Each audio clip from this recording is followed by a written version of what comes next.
Okay. Hello and welcome to the New York City Category Theory Seminar. Today, Louis Scoccola, Scoppola. Scoccola from Michigan State University. He got his PhD from the University of Western Ontario. He's a postdoc in Michigan State, and he's going to talk about locally persistent categories and approximate homotopy theory. Take it away, Louis. So hello, everyone. Thanks, Noson, for inviting me. So yeah, I'm going to be talking about some category theory that appears in the context of applied topology. So let me start with some motivation for the definitions that I'll give.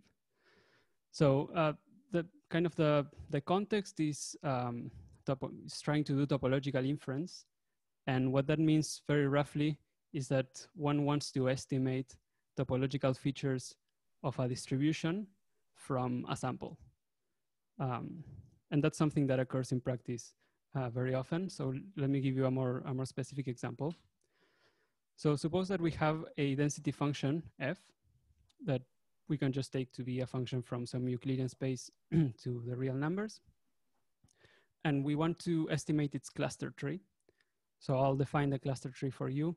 There are many ways to define this, but one way is as a functor, and is defined as follows. We first consider the functor S of f, which stands for sublevel sets of f. And this is a functor from the real numbers seen as a poset with a standard ordering, and it's a contravariant functor. That's why the op is there. And it takes a real number to a topological space, which is all the points in the domain of f whose f value is at least r. And I'm not telling you what the structure maps are, but these are very, very simple because they are just inclusions. Okay, so this gives you a functor valued in topological spaces, and we think of this as a persistent topological space. So a topological space parameterized by the real numbers.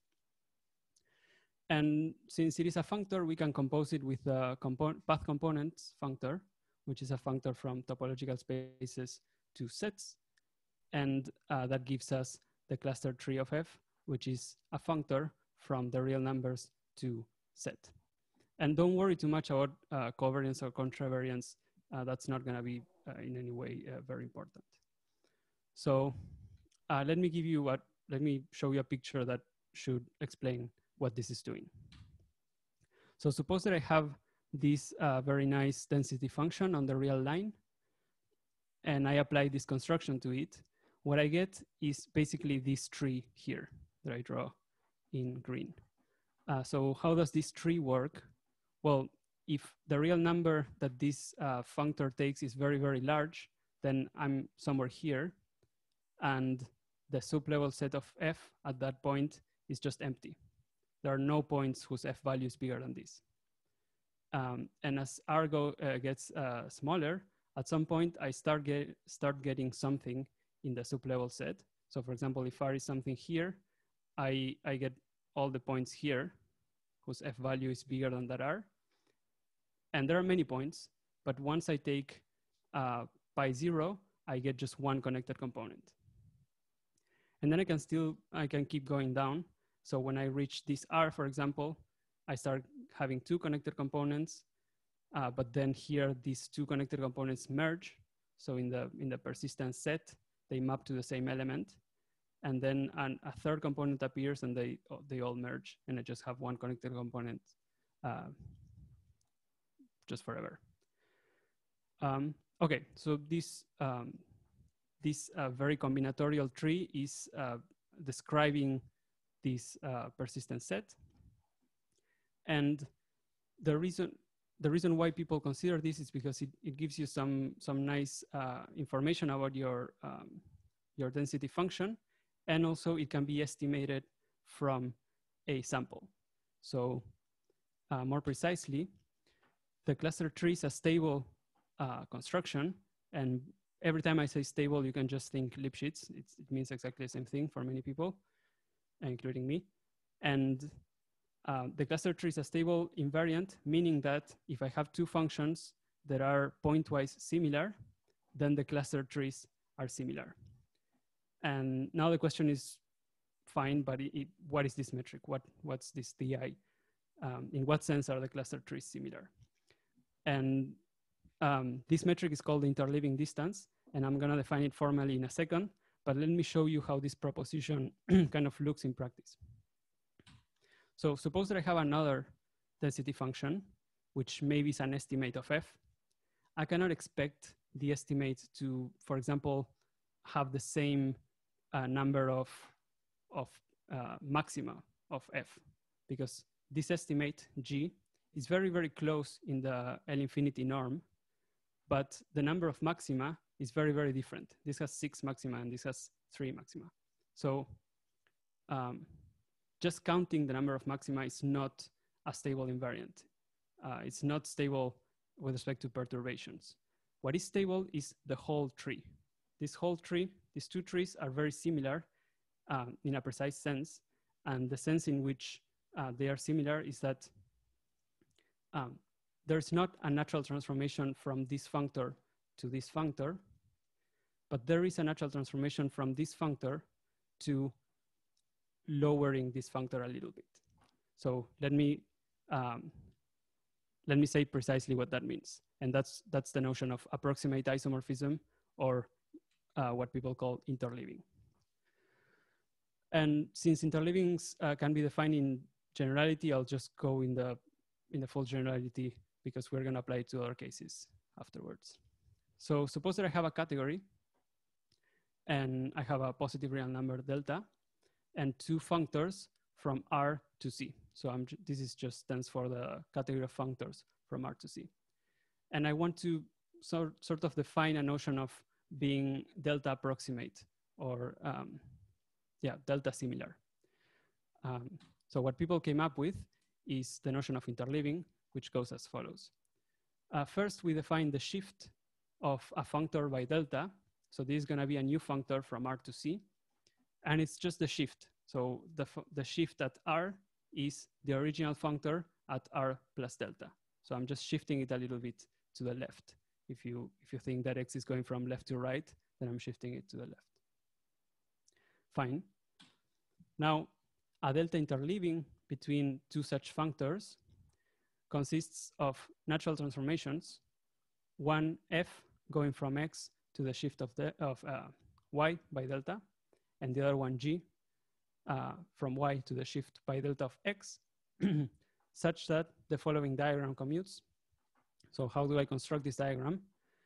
I'm going from X to the shift of Y using F, and then I'm going from the shift of Y to the double shift of X using G. And I want this triangle to commute, so I should tell you what this side is. And here I'm going from X to the shift of X, and that's just using the structure maps of X. Since R is less than R plus delta for any R, the structure maps of X give me automatically a natural transformation from X to the shift of X. And similarly, I can go from the shift of X to the double shift of X using the structure maps of X. And the other side is exactly symmetric. So again, a delta interleaving consists of these natural transformations, which are not natural transformations from X to Y and from Y to X, but they are natural transformations that shift the degree a little bit. And I ask them to be inverses in the best way that I can. Instead of having F composed with G to be the identity, I have it to be the structure map of X, because X and X double shifted, there's no identity map there. There's just the structure maps. Okay, so if anyone has a question about this definition, you can ask me, because it's one of the key definitions. What's a structure map? What do you mean by that? So X is a functor. Right. And this category is R with the standard ordering. Right. So if I have R less than S, I have a structure map from X at R to X at S.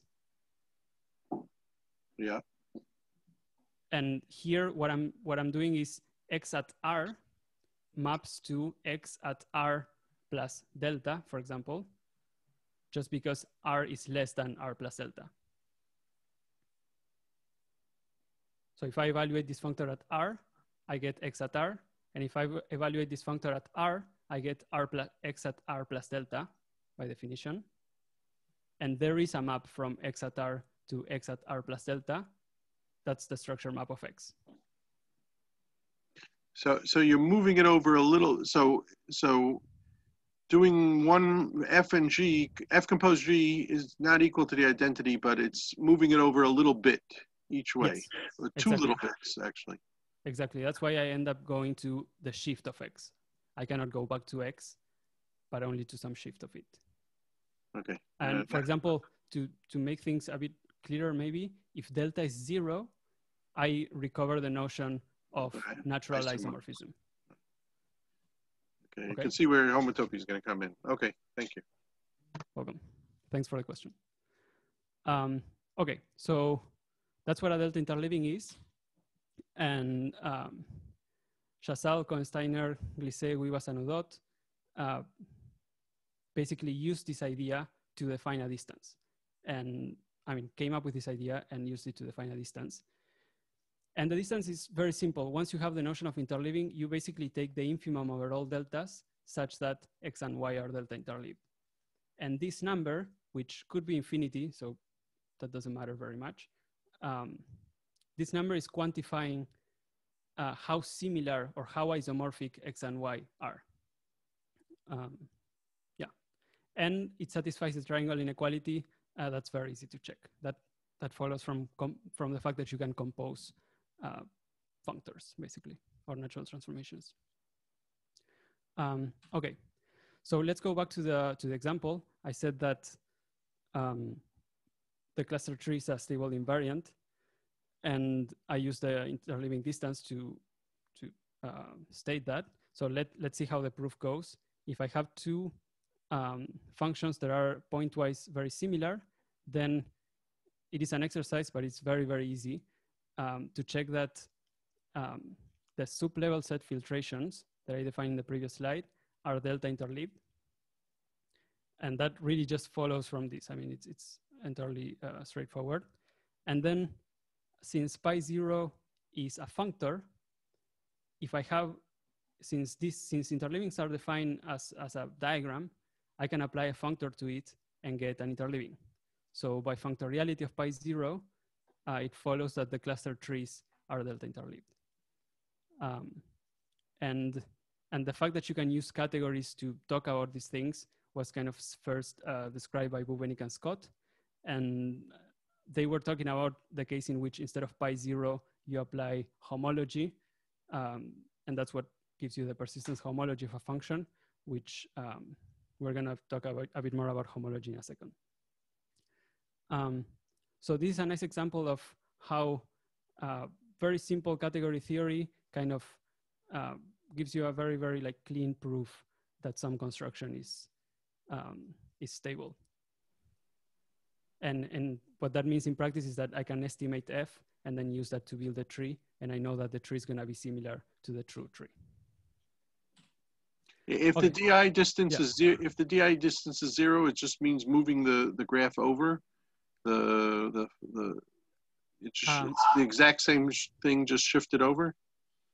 If it's 0, it's for trees. I mean, for these very, very nice trees, then it means that the trees are exactly the same. If the distance is 0. Mm-hmm.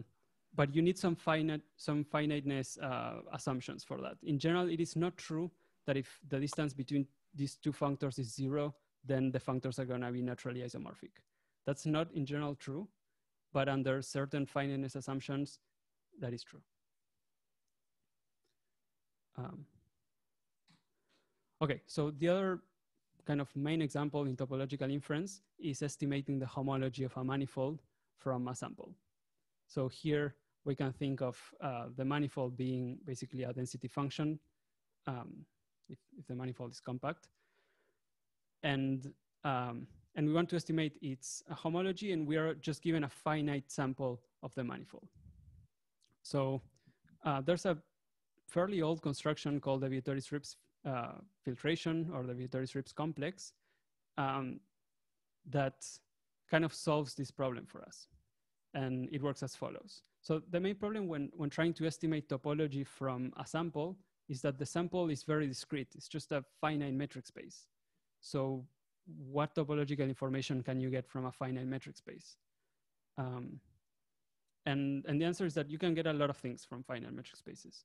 For instance, the Vietoris-Rips filtration takes any metric space and returns a persistent topological space. So a topological space that varies with the real numbers. And it's defined as follows. Vietoris-Rips of a metric space is gonna be the realization of a persistent simplicial complex. So at each time, I'm gonna give you a simplicial complex, and then you just have to take the geometric realization of that. So the zero simplices of this persistent simplicial complex are gonna be very simple. They're just gonna be constantly the metric space P, so constantly a set, the set of points of P. And the higher simplices are the interesting part. And basically what I'm going to do is I'm gonna keep adding simplices, and I'm gonna add a simplex with vertices x0 to xn when the pairwise distances between all of them is smaller than R. So this simplex exists at R whenever all the points are at distance at most R. And I'll give you a picture because this is much easier to understand with a picture.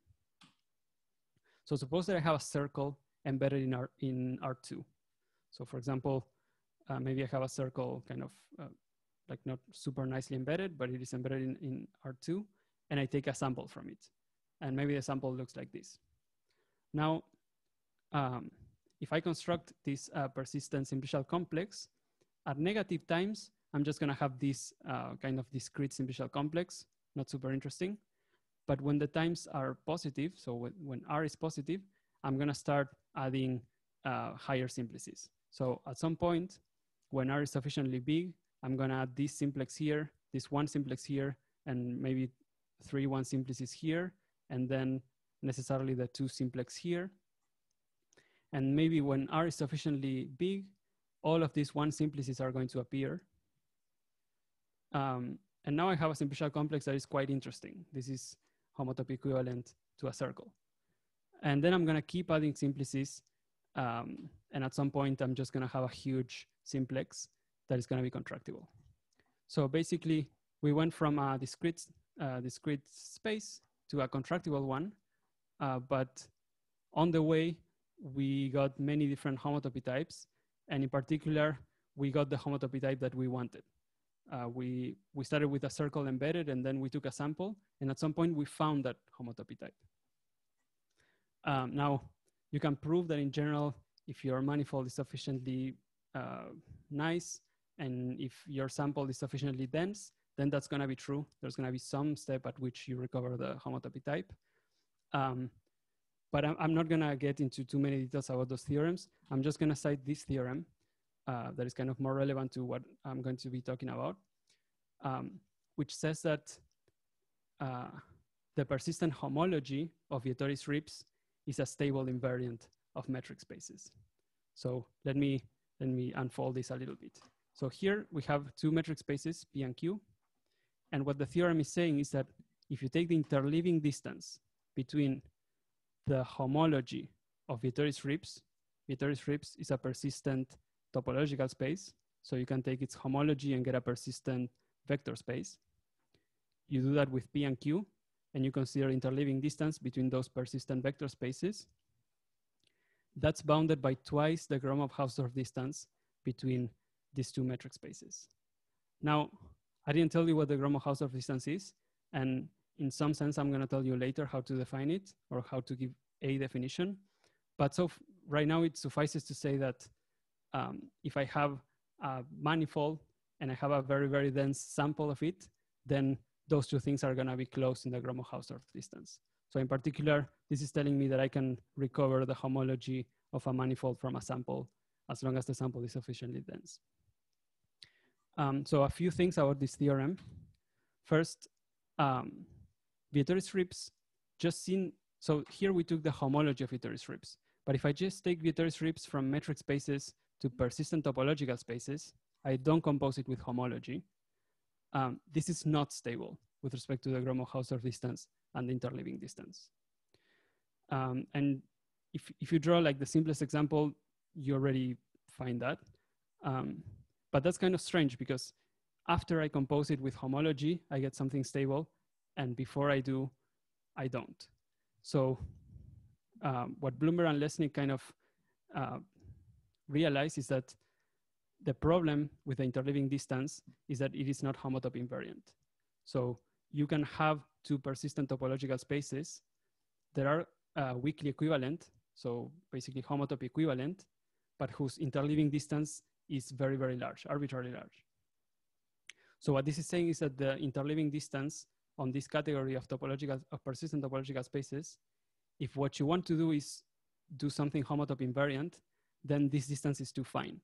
It is differentiating things that are homotop equivalent, and you don't want that. So the way they kind of fix that is by defining the homotop interleaving distance, which is in some sense a quotient of the interleaving distance by this relation of being homotop equivalent. And I'll be much more precise with that in a second. This is just an overview. So yeah, we have this interleaving distance and it's kind of too fine, and we want to kind of quotient it by homotop equivalence, and that hopefully fixes things. So let me give you a recap of this introduction. So far, we kind of saw two pipelines in which we started with some data. We somehow constructed a persistent topological space, and then from it, we apply some homotop invariant functor, and we got an invariant, which for example, could be a tree. And in the first case, the stability of this pipeline followed from the preservation of certain categorical structure. So one possible question is, does the stability of Vittori Rips follow from the preservation of certain categorical structure? And this is kind of one of the questions that motivated me to think about these things. And the answer is yes. And there's a pretty simple categorical framework in which you not only get that, but get things like the fact that functoriality implies stability. So like if you have two categories and a functor between them, then these categories have some notion of interleaving distance, and the functor is automatically Lipschitz or stable. And then moreover, categorical structures such as a category having, for example, limits is going to imply that the metric has limits, so it's complete, or maybe it's geodesic. So it's in this categorical framework, categorical structure gives you metric structure, and you can use like fairly standard categorical constructions such as functor categories to kind of get parametrized algorithms for free. So if you had an algorithm for metric spaces, now you can get an algorithm for dynamic metric spaces, which are metric spaces that vary in time. And I don't think I'm gonna have too much time to talk about the third one and maybe even the second one, but hopefully some idea of the framework is gonna be clear. And so this is very much inspired by work of Bubenik, De Silva, Scott, Munch, Stefano, and Bloomberg and Lesnick, and also by the work of Lovier, in a sense that maybe we can discuss in the end if someone is interested. Yeah, and hopefully I'll get to give you an open question that I think is pretty interesting in the end. Okay, so the framework is based on enriched category theory, and for that, I'm gonna start by telling you what the enriching category is. And that's gonna be the category of persistent sets. So I'm gonna denote the positive real numbers by R+, and I'm gonna think of it as a monoidal poset or a monoidal category with its standard ordering, and plus being just usual sum of real numbers. Now, the category of persistent sets is the category of the functor category from R+ to sets. And I'm just gonna note that this category, the category of persistent sets, inherits a monoidal structure from the fact that R+ has a monoidal structure, and that's the Day convolution. And instead of telling you what Day convolution is, I'm just gonna tell you what a category enriched over persistent sets is. So a category enriched over persistent sets is what I call a locally persistent category. And it consists of the following. So I'll unfold the definition of what a category rich over persistent sets is. So as any category, it comes with a collection of objects. That's pretty straightforward. Now, anytime I have two objects in a category, I have a set of morphisms between them. In a locally persistent category, every time I have two objects and a real number, a positive real number, I have a set of R approximate morphisms between them. And I think of this hom x to y at R as the morphisms from x to y that sort of preserve the structure up to R. So in particular, the zero approximate morphisms are in some sense the true exact morphisms, and the other ones are ones that are kind of only approximate. So fine, so far it's not very complicated. Then I'm gonna have an identity morphism for any object of the category. And that identity morphism, I'm gonna ask it to be an exact morphism, so a zero approximate morphism from x to x. And a bit more interestingly, I'm gonna have a composition operation.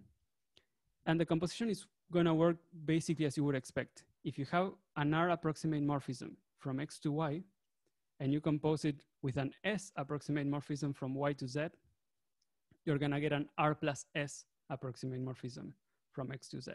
So this is where I'm using the monoidal structure of the real numbers. And basically this is, if you have a morphism that preserves the structure only up to R, and you compose it with a morphism that preserves structure up to S, then the composite is going to preserve the structure even less, up to R plus S. Okay, this is pretty natural. And finally, the last piece of data, if I have two objects and an R approximate morphism from X to Y, and R is less than S, then I have this shift operation that gives me a canonical S approximate morphism from X to Y. So basically this is saying, if you have a morphism that preserves the structure up to R, then you can think of it as a morphism that preserves the structure up to S, because S is bigger than R. That's all this operation is doing. And this is the data. Then there are some axioms, but the axioms are very, very straightforward. If I just give you this piece of this data, you can come up with the axioms. So they are unitality, so identities have to act as identities. Composition has to be associative. S has to be a functor, so shifting twice is the same as doing like a longer shift. And then composing and shifting is the same thing as shifting and composing. So just to recap, a locally persistent category is like a category, but instead of having just morphisms, I have R approximate morphisms for every positive R. And when I compose, the approximateness gets worse and worse. Okay, so let me give you a few examples of such a structure.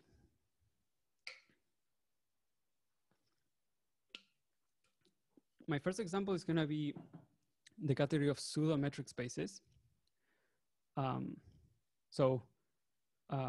First I'll define for you what a pseudo-metric space is. And this is exactly like a metric space, but with the only difference that 2 points can be at distance 0, even if they are not equal. So it's kind of a relaxation of what a metric space is. And it's sort of what happens in a category. In a category, you can have two objects that are isomorphic, but are not equal. If you take that idea to metric spaces, you get a pseudo-metric space. Okay, fine. Now, the category of pseudo-metric spaces is a locally persistent category. Usually, the morphisms between metric spaces or pseudo-metric spaces are taken to be the distance non-increasing maps, also called the short maps. So the maps that don't increase the distance, only reduce distances. And that's a category. To get a locally persistent category, I have to tell you what the morphisms from a metric space P to a metric space Q are, and tell you also what the R approximate morphisms for every R. And I'm basically gonna do the same. I'm gonna say that an R approximate morphism from P to Q is a map that doesn't increase the metric more than R. So it's just a function from P to Q that is distance non-increasing up to an additive constant on an additive error of R. So in particular, if you take R to be 0, you recover the usual notion of distance non-increasing map. But now R can be bigger and you get things that are almost distance non-increasing. Fine, this is one example. Now I should tell you what the identities and compositions are. That's pretty natural. It's just identity functions and composition of functions, and you can check that all of that works. So this a pretty simple example. And the other one is gonna be categories of the form C to the R, so functor categories from R to C. So for that, fix a category C and take R to be the usual real numbers with its standard order. Then the category of persistent objects of C is this functor category, and it is a locally persistent category where an R approximate morphism from X to Y is now a natural transformation from X to the shift of Y by R. And this shift is the shift that I defined in the beginning. So again, if you set R to be 0, you just recover the notion of natural transformation. And if R is strictly positive, then you get some sort of like approximate natural transformation, because instead of being like having all the maps, the components to be like straight lines, they kind of increase the degree a little bit. And again, you have to check that this does indeed define a locally persistent category, but that's straightforward. Okay, so these are the two main examples that we're gonna be looking at. Now, why do I care about locally persistent categories? So a nice thing about locally persistent categories is that they're kind of the least amount of structure that you can have if you want to define an interleaving distance. So if I have a locally persistent category, and if I have two objects and some positive number delta, I can define the notion of interleaving basically by just copying the definition of isomorphism and then replacing morphism with approximate morphism. So a delta interleaving between two objects in a locally persistent category consists of morphisms, but delta approximate morphisms, one from X to Y and the other one from Y to X, such that when I compose them, I want to get the identity if I want to define what an isomorphism is, but I cannot get the identity because F and G shift the degree. So this composite is a 2 delta approximate morphism. So the best thing that I can do is shift the identity by 2 delta. So this shift operator that allows me to see a 0 approximate morphism as a 2 delta approximate morphism, and then ask for these two things to be equal. And the same thing for G composed with F. So all I'm doing is copy the definition of isomorphism and just use delta approximate morphisms instead of morphisms. And you get the notion of interleaving. And as usual, a 0 interleaving is an isomorphism. In this case, it is an isomorphism in the underlying category of C. So C is an enriched category, and it does has an underlying category, and 0 interleavings exactly match isomorphisms in the underlying category.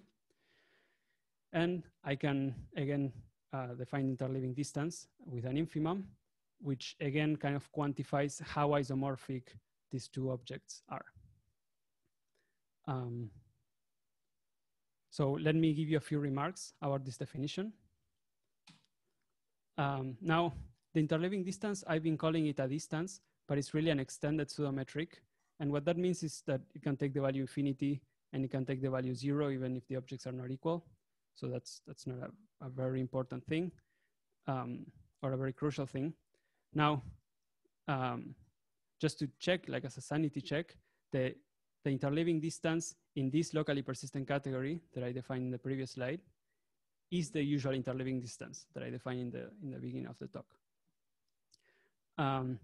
Something that I touched upon earlier, the interleaving distance on persistent topological spaces is not homotop invariant. And we're gonna fix that in a second. And similarly, the interleaving distance in pseudometric spaces is kind of weird. And what does that mean? It is too fine.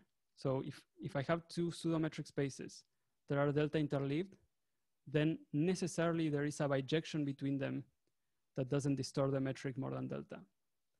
And what that means, for example, is that if you have a manifold and you have a sample of it, finite sample of it, there's no way that these two things are gonna be close, simply because the manifold has uncountably many points and the finite sample has finite. So kind of what this is saying is that the interleaving distance on this category is too fine. And this last bullet is saying that the interleaving distance on pseudometric spaces is also too fine. So that motivates the following definition. Basically, what we want to do is kind of quotient an interleaving distance by the relationship of being homotopy equivalent or weakly equivalent. So first of all, I'm going to introduce the notion of a quotient of a metric. So say that you have an equivalence relation on a set X, and say that you have an extended pseudometric on X. So this is basically like a distance, but I can take the value 0 and infinity. So yes, I have this. Now, we say that the metric is R invariant if it doesn't distinguish points that are related. So namely, if you have 2 points that are related, then they are at distance 0. And if you have a distance that is not R invariant, then you can force it to be R invariant in a universal way. And that's what the quotient metric does. If you have an equivalence relation R and a metric D, you can take the quotient metric, which is a metric on the same set. The set doesn't change, but now it is R invariant, and you define it to be the largest R invariant metric that is bounded by the original metric. So basically what you're doing is you're making it smaller and smaller until it is R invariant, and then you stop. I mean, you have to check that this exists, but it is actually, once you think about it for a second, you realize that it's clear that it exists and it's unique. Okay, so given any metric and an equivalence relation, we have a quotient metric. How do we use this? So usually in category theory, when you want to sort of invert things in a category, what you ask for is to have some collection of morphisms, and basically you try to invert them. And that's what model categories allow you to do. They allow you to invert morphisms in a very controlled way. And kind of the weakest setting in which you can invert morphisms is just having a category and some class of morphisms. And that's what a relative category is. A relative category is a category with some morphisms that you wish to invert. So kind of by copying that, a relative locally persistent category is just a locally persistent category with some class of morphisms that I want to invert. And basically the only condition on these morphisms is that they are 0 approximate morphisms. So they are like true morphisms. They are not approximate for a positive number. They're like exact morphisms. So this is kind of the setup. I'm gonna have a locally persistent category, and I'm gonna have some acyclic morphisms, or you can think of as weak equivalences if you want, which is a class of morphisms of this category. Now, once you have such a class, you say that X and Y are weakly equivalent, and you denote it by this symbol if they are connected by a zigzag of morphisms in W. And this gives you an equivalence relation as long as W is, for example, has all identities and it's closed under composition. So something very simple. So if you have a reasonable W, you get an equivalence relation called weak equivalence. And then you can do the following. You can take the interleaving distance of your locally persistent category, and you can use your weak equivalences to quotient the interleaving distance and get now a new distance, which has the property that if 2 elements were weakly equivalent, now the distance between them is 0. And you're doing that in the most general way possible, in the universal way. You're taking the interleaving distance and forcing it to be homotopy equivalent or weakly, or homotopy invariant or weakly equivalence invariant in the universal way. So let me give you an example of how this works in practice. So pseudometric spaces is a locally persistent category. So I'm going to define for you what an acyclic morphism is in pseudometric spaces. And we define a map to be acyclic if it is surjective and distance preserving. And that gives me a relative locally persistent category structure on the category of pseudometric spaces. Fine. So I am entitled to taking the quotient interleaving distance of this relative locally persistent category. And the interesting thing is that I recover something that is very well known. The quotient interleaving distance in this category of pseudometric spaces is twice the Gromov-Hausdorff distance.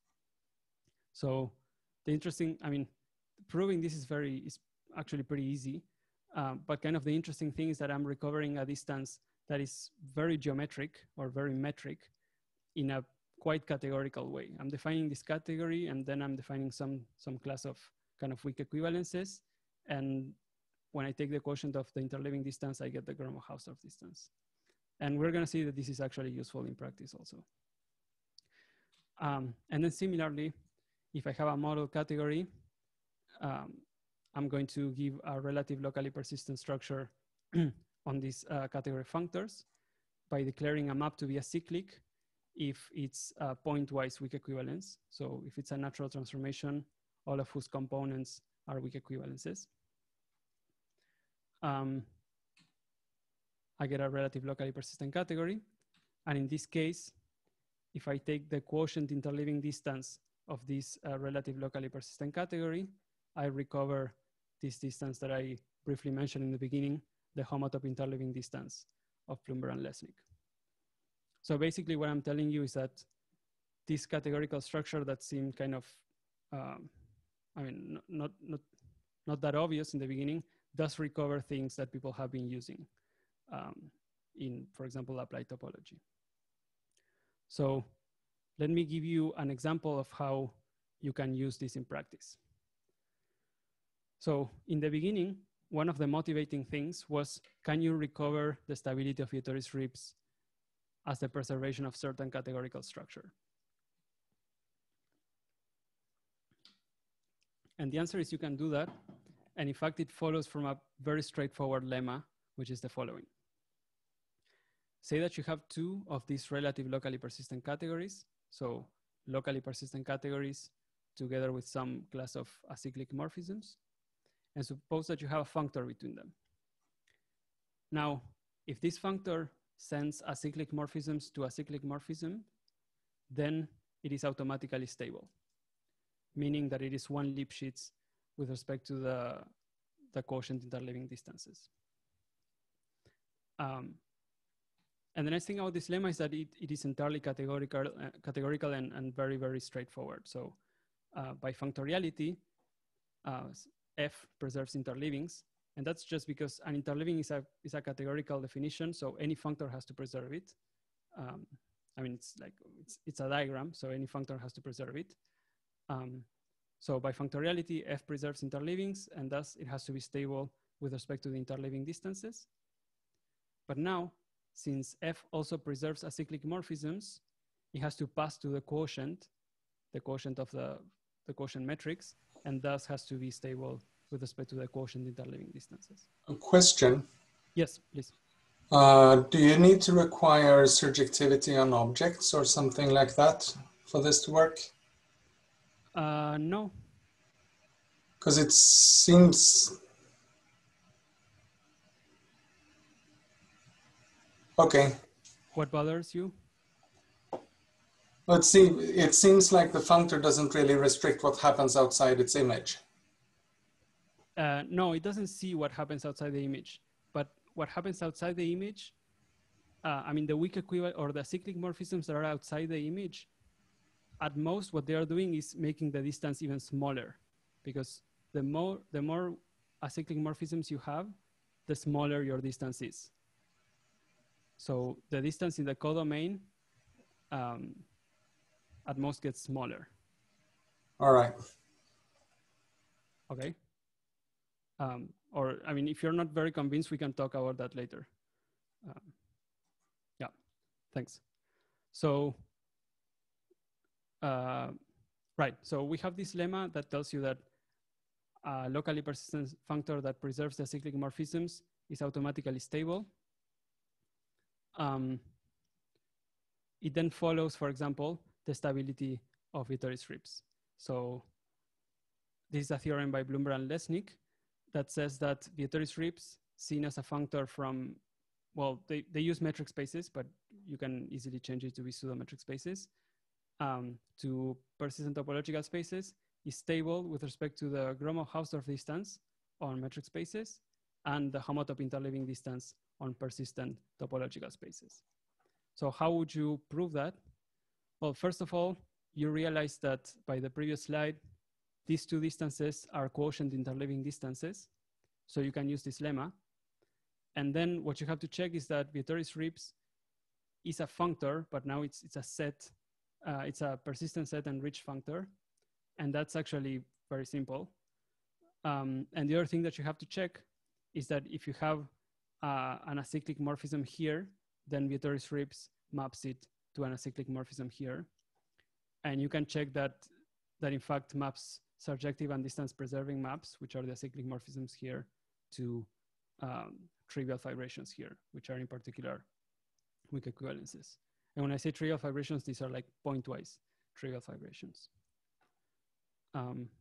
Okay, and that proves the theorem.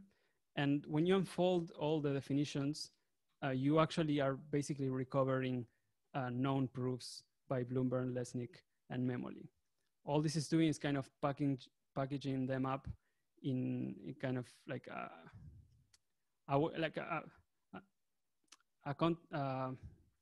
framework that kind of guides you in how to proving these things.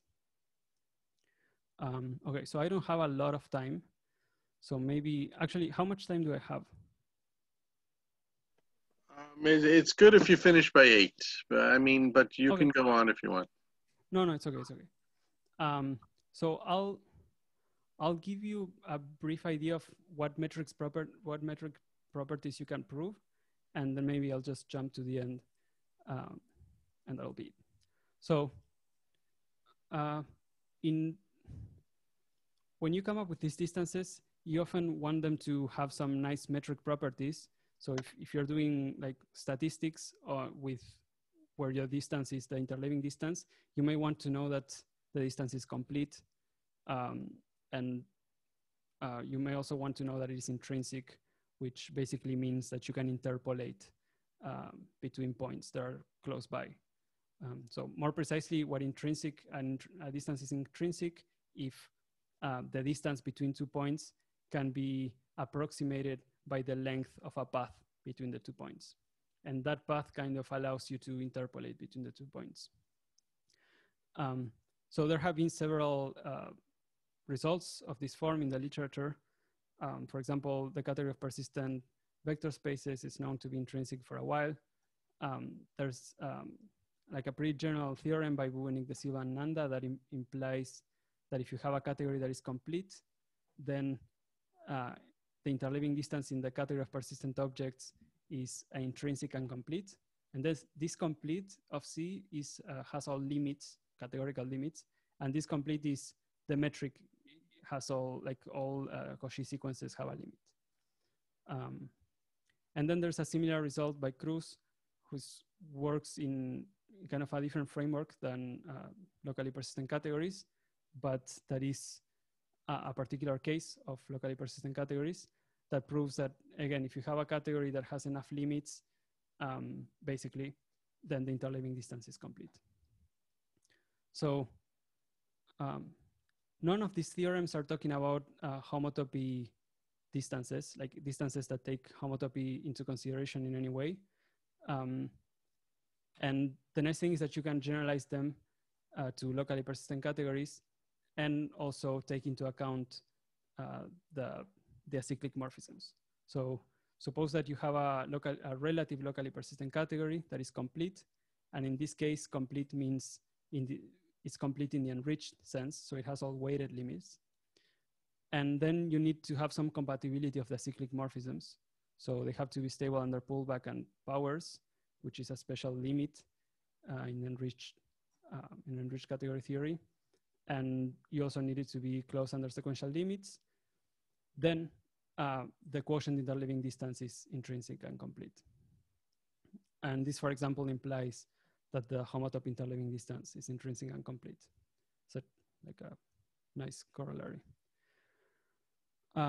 Okay, so I'm gonna skip the part on parameterized algorithms, how you can use categorical constructions to kind of get parameterized algorithms for free. And I'll just jump to the recent work and open question, because I guess we're all very tired. At least I am very tired. So, so this is really interesting. There's a result by H. Wolf that is about the localization of enriched categories. That basically tells you if you have an enriched category and you have a class of weak equivalences in its underlying category, then you can copy the kind of the construction that allows you to localize a category, and you can do it in the enriched case and localize an enriched category. So in particular, what it means for us is that if we have a locally persistent category with some class of acyclic morphisms, then we can localize it and get a locally persistent category. And this is kind of a different way of doing what we wanted to do, right? Because this has an interleaving distance, but this interleaving distance is too fine. It's differentiating things that are weakly equivalent. So if I don't want to differentiate things that are weakly equivalent, I can first localize the category and then use the interleaving distance of this category. So what is clear is that by definition of localization, I have a locally persistent functor, so an enriched functor from C to its localization. And this functor, by definition of localization, has to map the acyclic morphisms to isomorphisms. That's what localization does. So since I have a functor that sends acyclic morphisms to isomorphisms in this case, it must be the case that this distance, the quotient interleaving distance of C, has to be larger than the interleaving distance of the localized category. But this is kind of, I mean, the question now is, are these distances the same or not? Because basically I kind of did the same thing, but in two orders, and it kind of should be the case that they are equal. For example, if you have a model category, then two objects of the model category are weakly equivalent if and only if they become isomorphic in the homotopy category. So what this kind of suggests is that if I have a relative locally persistent category that is sufficiently well behaved, then two things that are close in the quotient interleaving distance must be equally close in the interleaving distance of the localized category. But when you try to write that down, it kind of doesn't work. So that's something I don't know how to fix. And the only thing that I can say positively about this follows from recent work with Eduardo Lanari that says that when your relative locally persistent category is a category of functors from the real numbers to some model category, then the distances are not necessarily equal, but they are equivalent in the sense that this distance times 5 is bigger than this distance. So for example, they induce the same topology, and for many practical purposes, they are the same. But this is a pretty special case. And for example, it doesn't generalize to multi-persistent objects, as far as I can tell. Is it easy to say where the number 5 comes from? It seems out of place. Yeah. No. I mean, the reason why it's 5 is because I don't know how to make it 3. Okay.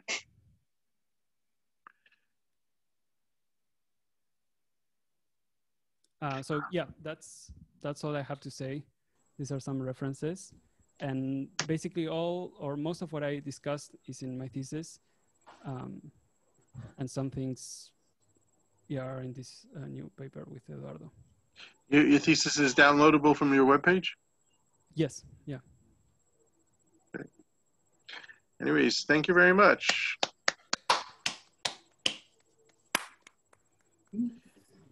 Any questions?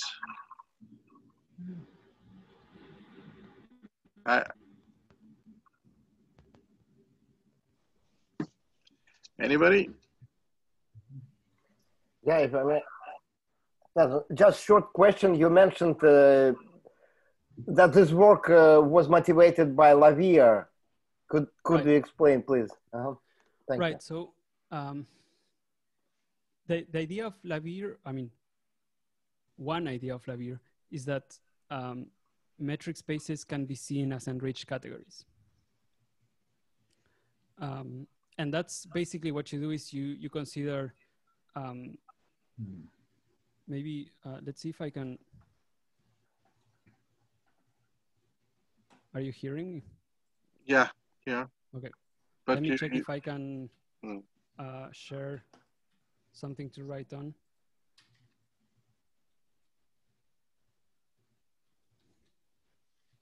So basically the idea is that Lavier metric spaces are categories enriched in a certain poset that I'm gonna show in a second. And here I'm enhancing, instead of enriching over a poset, I'm enriching over here. So Lavier metric spaces are categories enriched over this poset.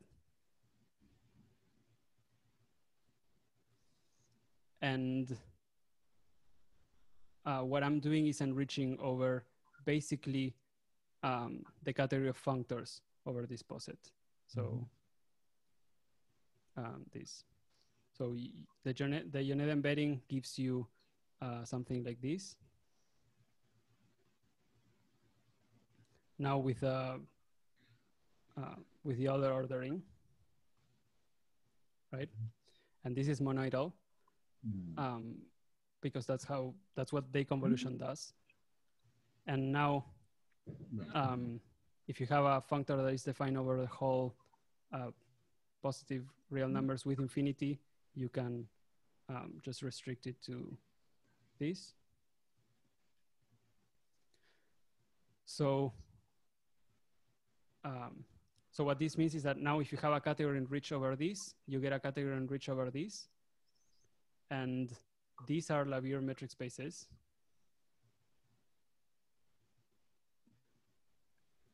And these are locally persistent categories. And what this is telling you is that any Lavier space gives you a locally persistent category. And in fact, you can check, and that's kind of interesting, is that you can check that if you have a Lavier metric space and you see it as a locally persistent category, then the original metric you can recover with the interleaving distance. So what that tells you is that any metric space can be seen as a locally persistent category with the interleaving distance. Yeah, thank you. Welcome. Any other questions? Okay. If not, so let's thank the speaker again. And we're meeting next week also at the same time, November 11th. Noah Schrein is talking about Yoneda ontologies. You're all welcome to join again. Anyways, thank you very much. Thank you. Thank you. Nice to see you all. Okay, Louis, I'm going to send you an email with after I download it and whatever, upload it, and etc. Anyways, Okay, thanks. Thank you very much. Good luck. Take care.